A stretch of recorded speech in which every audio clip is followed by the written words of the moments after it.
Today we are going to show you how to take apart the master cylinder found on many mid-70s Hondas. This particular master cylinder is found on the CB360, the majority of them with disc brake, the CB350G, this is the late 350 twin with a disc brake, CB400F, 4-cylinder, the CB450 twin, but in particular the K3 through K7 variants, CB500T, and finally the CB500 4-cylinder and CB550 4-cylinder all have the same master cylinder.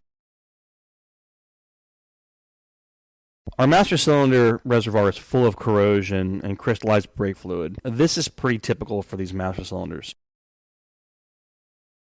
So we can move the brake lever back and forth. However, while the lever is moving, the master cylinder piston is actually frozen inside the housing. And so what we're going to be doing is breaking this piston loose.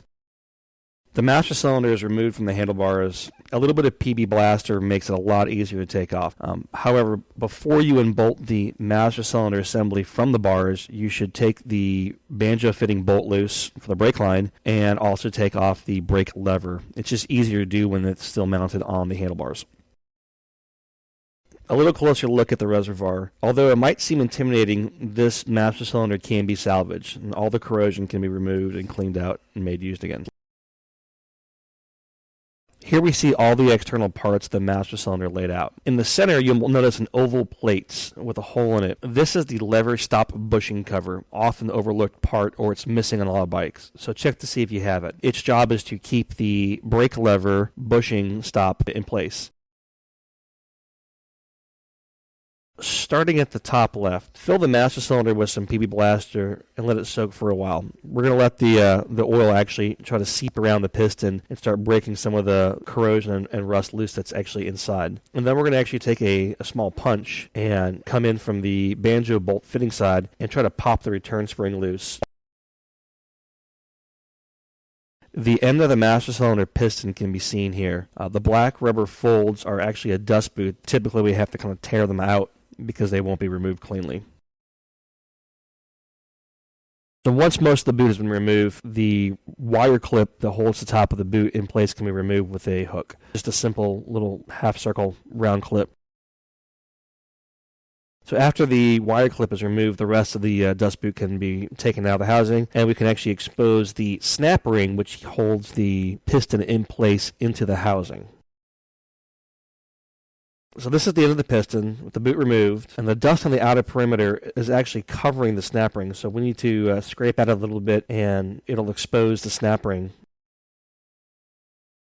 And the snap ring can now be taken out. We like to use a sharp pick and spiral it out of the groove. If you have good snap ring pliers, you can get it out, but oftentimes we just kind of have to pry it out, destroy it as we take it out. It's not a big deal because the rebuild kit comes with a new one. Some needle-nose pliers can also help.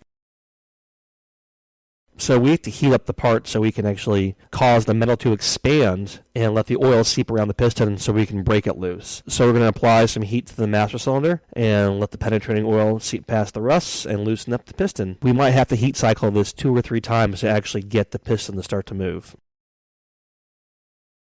So we flip our master cylinder over and start to apply some heat. Then we take our punch and start tapping on the back of the piston in order to break it loose. The piston is starting to move, so we'll continue applying some heat and oil to it until it frees up. Eventually, the retaining washer broke loose, and we can pull it out from there. So we continue to tap on the piston through the banjo bolt hole, and eventually, it finally breaks free.